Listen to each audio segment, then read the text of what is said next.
Desde que la Reserva Federal anunció su cruzada contra la inflación el pasado noviembre, el mercado de las criptomonedas se ha hundido con fuerza y casi cada discurso de un representante de la Fed provoca otra caída. El reciente discurso del presidente de la Fed, Jerome Powell, en Jackson Hole, no ha sido diferente en este sentido. De hecho, ya hay quienes se preguntan qué efecto podrían tener las próximas palabras y acciones de la Fed en el mercado de las criptomonedas. Hoy vamos a ofrecerte un análisis detallado de lo que ha dicho Jerome en Jackson Hole, te diremos cuándo la Fed podría provocar un rally de recuperación y te explicaremos por qué este rally de recuperación podría no llegar pronto.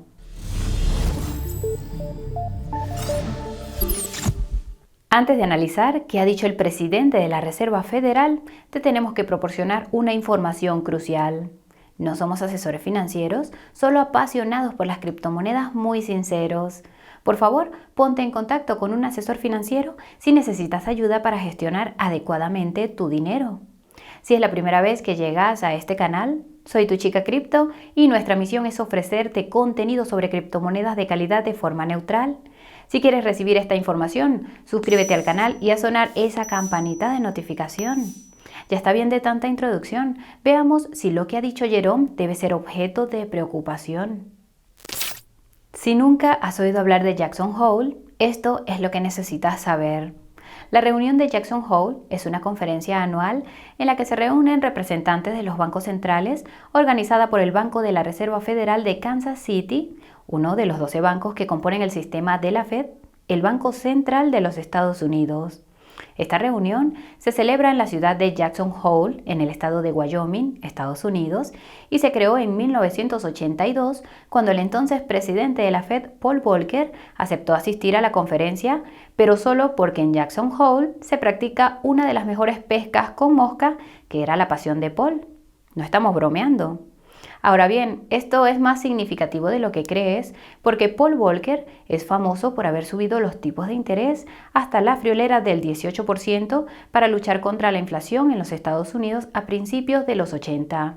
Por tanto, no debería sorprender que el tema de la primera conferencia fuera, citamos, problemas de política monetaria en la década de 1980. El tema de este año fue, citamos, reevaluar las limitaciones de la economía y la política, y antes de analizar lo que dijo en su discurso el actual presidente de la Fed, Jerome Powell, queremos hacer un rápido repaso de lo que dijo el año pasado para que puedas entender lo diferente que ha sido con respecto al discurso de este año. El tema de la reunión de Jackson Hole del año pasado fue, citamos, política macroeconómica en una economía desequilibrada, y en su discurso de apertura, Jerome dijo que la inflación era transitoria, es decir, temporal, ya que se debía a presiones de la oferta a corto plazo que la Fed creía que se resolverían rápidamente. Para contextualizar, la inflación en los Estados Unidos rondaba el 5% en aquel momento y aunque ya estaba muy por encima del mandato de la Fed de mantener la inflación en torno al 2%, Jerome argumentó que subir los tipos de interés demasiado pronto causaría un daño innecesario a la economía si resultaba que la inflación era transitoria. Si has visto alguno de nuestros vídeos sobre los testimonios de Jerome, sabrás que cambió de opinión sobre la inflación poco después de que el presidente Joe Biden le nombrara presidente de la Fed para otro mandato el pasado noviembre. Para entonces, la inflación estaba aún más caliente, en torno al 7%. Actualmente, las estadísticas oficiales de la inflación en los Estados Unidos se acercan rápidamente a los 2 dígitos y las estadísticas no oficiales son mucho más altas. Esto ha llevado al consenso de que la Fed está, citamos, muy por detrás de la curva en la lucha contra la inflación, lo que significa que debería haber empezado a subir los tipos de interés mucho antes. Por suerte para la Fed, las estadísticas oficiales de empleo sugieren que el mercado laboral sigue siendo fuerte, dado que la Fed también tiene como objetivo una tasa de desempleo del 4% como parte de su doble mandato. Esto le ha dado el margen de maniobra que necesita para luchar contra la inflación, subiendo los tipos de interés con una agresividad récord. Como referencia, el aumento de los tipos de interés suele hacer que la inflación baje y el desempleo suba, mientras que la bajada de los tipos de interés suele hacer que la inflación suba y el desempleo baje.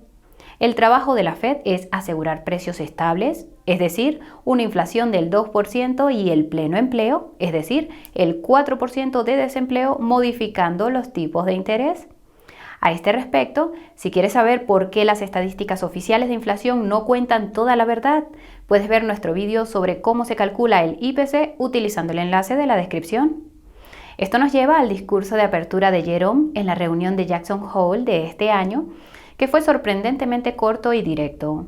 Jerome comenzó especificando que, citamos, he hablado mucho en las anteriores conferencias de Jackson Hole, pero esta vez mis observaciones serán más breves y directas. Jerome continuó subrayando que la Fed está comprometida a volver a situar la inflación en el objetivo del 2% del Banco Central, y aunque esto probablemente perjudique al mercado laboral a corto plazo, sin la estabilidad de los precios, el mercado laboral estará en una posición aún peor a largo plazo. A continuación, Jerome redobló su retórica de halcón monetario, diciendo que la Fed, citamos, actuará con fuerza para volver a equilibrar la oferta y la demanda, y advirtiendo que, citamos, reducir la inflación requerirá un largo periodo de crecimiento por debajo de la tendencia. En otras palabras, la Fed está dispuesta a provocar una profunda recesión.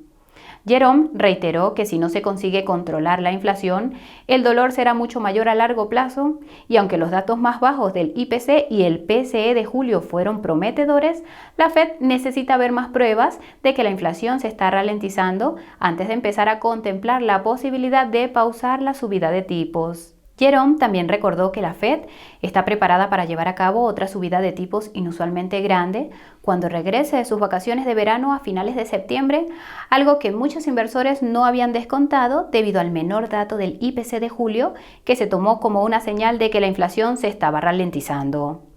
Jerome admitió que la magnitud de la subida de tipos depende en última instancia de los datos que obtenga la Fed de aquí a entonces, y que la Fed se basa en 3 importantes lecciones de la historia de su política monetaria para tomar sus decisiones actuales. La primera lección es que los bancos centrales deben asumir la responsabilidad de reducir la inflación, y al decir esto, Jerome reconoció que la inflación es un fenómeno global. Reconoció que la mayor parte de la inflación procede del lado de la oferta y reconoció que la Fed solo afecta al lado de la demanda. No obstante, en lo que respecta a Jerome, nada de esto importa porque la Fed debe subir los tipos de interés para luchar contra la inflación contra viento y marea con las herramientas que tiene. En realidad, Jerome no lo dijo así, pero apostamos a que nos creerías si te dijéramos que lo hizo. Bromas aparte, la segunda lección de la historia en la que se centra la Fed es que las expectativas de inflación marcan la trayectoria de la misma. Así ocurrió en los años 70 y 80, cuando una inflación elevada se afianzó en la economía porque los individuos y las instituciones esperaban que la inflación alta continuara.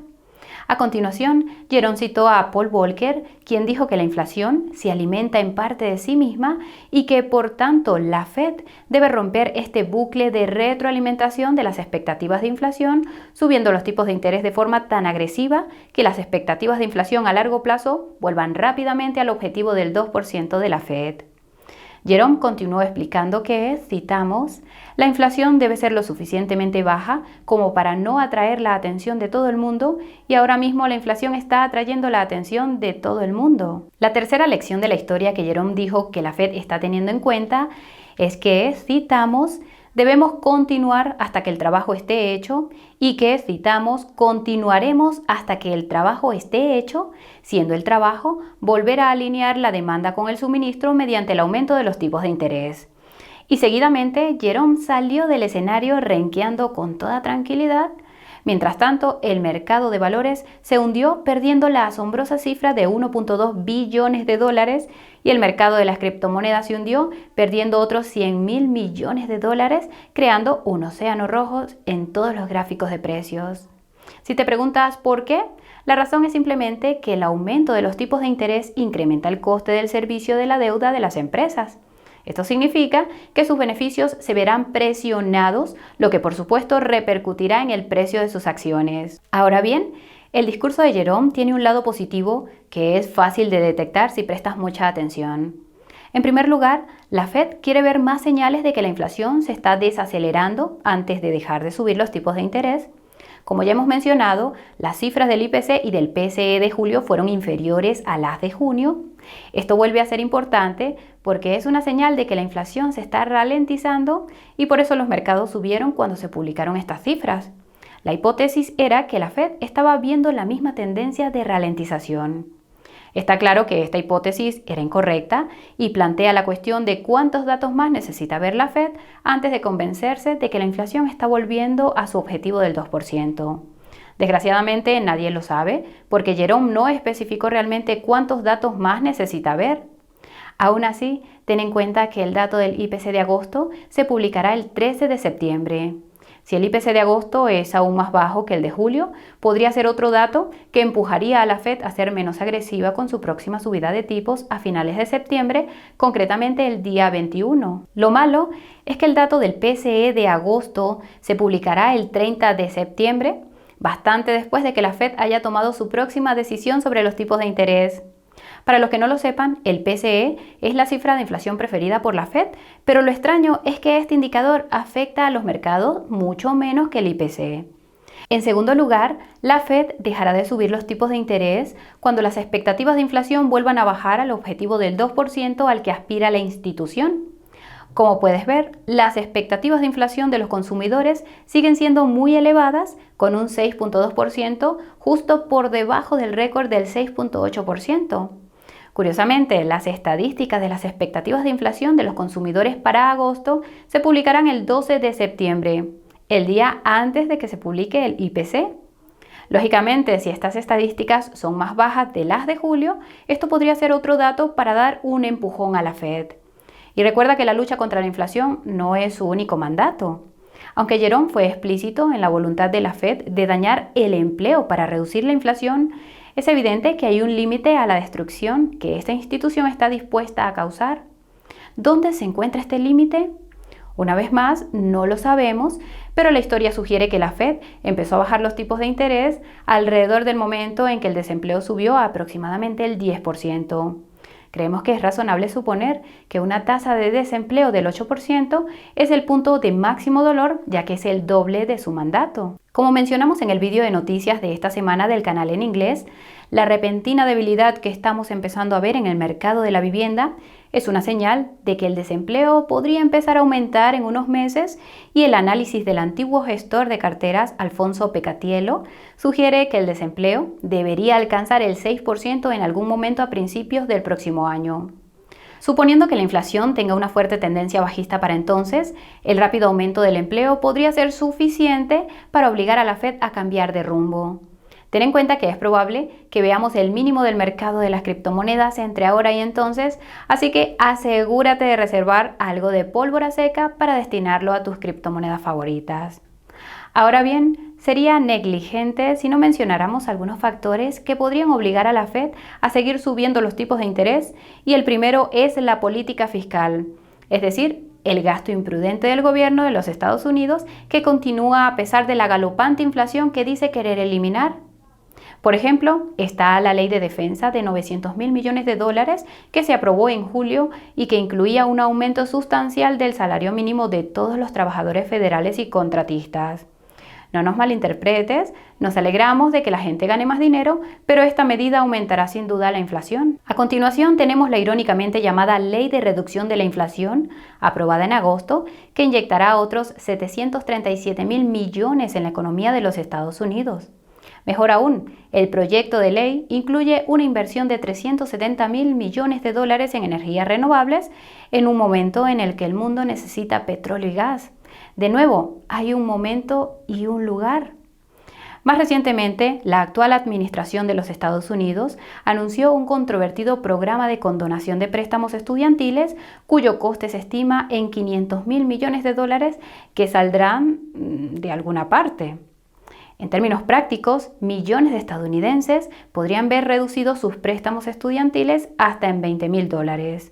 Como muchas personas han señalado, este programa equivale a otra ronda de estímulos, ya que es más que probable que quienes se acojan al programa acaben gastando aún más dinero al saber que tienen menos deudas que deben devolver inmediatamente y en el futuro. Ten en cuenta que esto solo afecta al lado de la demanda de la inflación.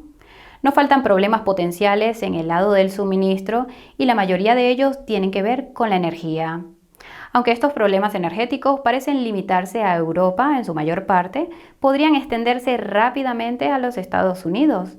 Según el experto en análisis macroeconómico Luke Gromen, Europa tendrá que tomar una decisión muy difícil el próximo invierno y es ceder a las exigencias de Rusia para asegurarse de tener suficiente energía o convencer a los Estados Unidos para que envíen más petróleo y gas al extranjero para evitar una crisis energética. Ahora bien, no somos expertos en geopolítica, pero creemos que Europa hará todo lo posible para no ceder a las exigencias de Rusia, lo que significa que tendrá que abastecerse de energía en otro lugar. Esto conducirá inevitablemente a una mayor inflación en los lugares de donde proceda esa energía, en este caso, los Estados Unidos. Esto está relacionado con el último factor en juego para la Fed y son las próximas elecciones de mitad de mandato en los Estados Unidos que tendrán lugar a principios de noviembre. Algunos inversores esperan que la Fed detenga sus subidas de tipos antes de las elecciones legislativas para que los mercados no se hundan cuando los votantes acudan a las urnas. Sin embargo, otros inversores esperan que la Fed suba los tipos de forma aún más agresiva antes de las elecciones de mitad de mandato, porque la inflación es básicamente el tema número uno para los votantes estadounidenses, y esto sigue siendo así a pesar de que el resto de medios de comunicación tratan de llamar la atención sobre otros temas. Hablando de inflación, si te preguntas cómo puedes seguir el ritmo de la inflación o incluso vencerla, puedes ver nuestro vídeo al respecto utilizando el enlace de la descripción. Para terminar, queremos mencionar otra cosa que la Fed está haciendo y que se ha pasado por alto: el ajuste cuantitativo o QT. Sin entrar en demasiados detalles técnicos, el QT tiene lugar cuando la Fed vende los activos que tiene en su balance. Este balance se disparó hasta un tamaño total de 9 billones de dólares al comienzo de la pandemia y ha ido disminuyendo desde junio, ya que la Fed ha ido vendiendo lentamente sus activos, que son principalmente bonos del Tesoro de los Estados Unidos, es decir, deuda pública, y bonos respaldados por hipotecas, es decir, deuda inmobiliaria. A partir de este mes, la Fed acelerará sus actividades de venta y esto podría tener un profundo impacto en los tipos de interés. La razón es que los tipos de interés de los bonos del Tesoro de los Estados Unidos y de los valores respaldados por hipotecas están determinados en esencia por el precio, y un precio más bajo se traduce en tipos de interés más altos. Con la Fed vendiendo miles de millones de dólares de estos activos mientras la economía sigue desacelerándose, no está claro si habrá suficientes compradores para absorber el impacto, lo que significa que los precios caerán. Esto supone que los tipos de interés podrían subir más rápido de lo que los inversores pueden soportar y provocar un crash aún mayor en los mercados. Esto es exactamente lo que ocurrió cuando la Fed empezó a reducir su balance en 2018. Hicieron falta unos 6 meses de ventas para que el mercado bursátil empezara a ceder, y en diciembre de 2018 el S&P 500 había caído cerca de un 20%. Dado que las criptomonedas están muy correlacionadas con el mercado bursátil, con más volatilidad, esto podría traducirse en una caída del 40% para las criptomonedas más grandes, con caídas del 60% o incluso del 80% para la mayoría de las altcoins de mediana y pequeña capitalización, y el mínimo absoluto se produciría a principios del próximo año. Si la historia sirve de referencia, el BTC de Bitcoin experimentará las menores pérdidas en términos porcentuales, ya que los titulares de altcoins rotan las ganancias que les quedan hacia este oro digital de facto. Aún así, las pérdidas podrían ser mayores de lo que la mayoría de los titulares de criptomonedas pueden soportar. Para ser francos, no habrá realmente un refugio seguro en el ámbito de las criptomonedas cuando se produzca el crash, aparte de las monedas estables, que pueden no ser el mejor lugar para aparcar tu pólvora seca, ya que los políticos de los Estados Unidos están trabajando en una regulación para ellas que podría llegar tan pronto como este otoño. Además, cada vez preocupa más que los validadores de la Beacon Chain de Ethereum se vean obligados a aplicar regulaciones a nivel de protocolo tras la transición a la prueba de participación este septiembre, ya que muchos de ellos tienen su sede en los Estados Unidos y en Ethereum es donde circulan la mayoría de las monedas estables. Puedes aprender más sobre las preocupaciones en torno a la fusión y si están o no justificadas consultando nuestro reciente vídeo sobre Ethereum siguiendo el enlace de la descripción. En resumen, van a ser un par de meses duros para el mercado de las criptomonedas, pero repetimos que deberías considerar este periodo como una oportunidad para acumular aquellas criptomonedas que creas que brillarán cuando vuelva el mercado alcista. Si investigas, debería ser fácil encontrar unas cuantas criptomonedas que multipliquen por 100 veces su valor. Sabemos que puedes hacerlo.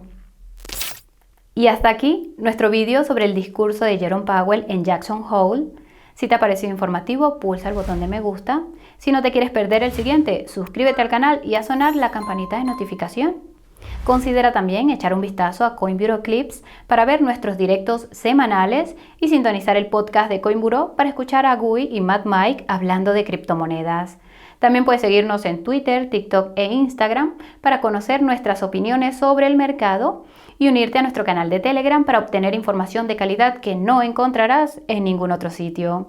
Si quieres saber qué criptomonedas tenemos en nuestra cartera, qué movimientos realizamos cada semana y por qué, puedes descubrirlo suscribiéndote a nuestra newsletter semanal, donde también te damos nuestra opinión exclusiva sobre lo que creemos que ocurrirá en el mercado de las criptomonedas. Si quieres apoyar al canal, dirígete a la tienda de CoinBureau y hazte con una sudadera o una camiseta que se adapte a tu personalidad.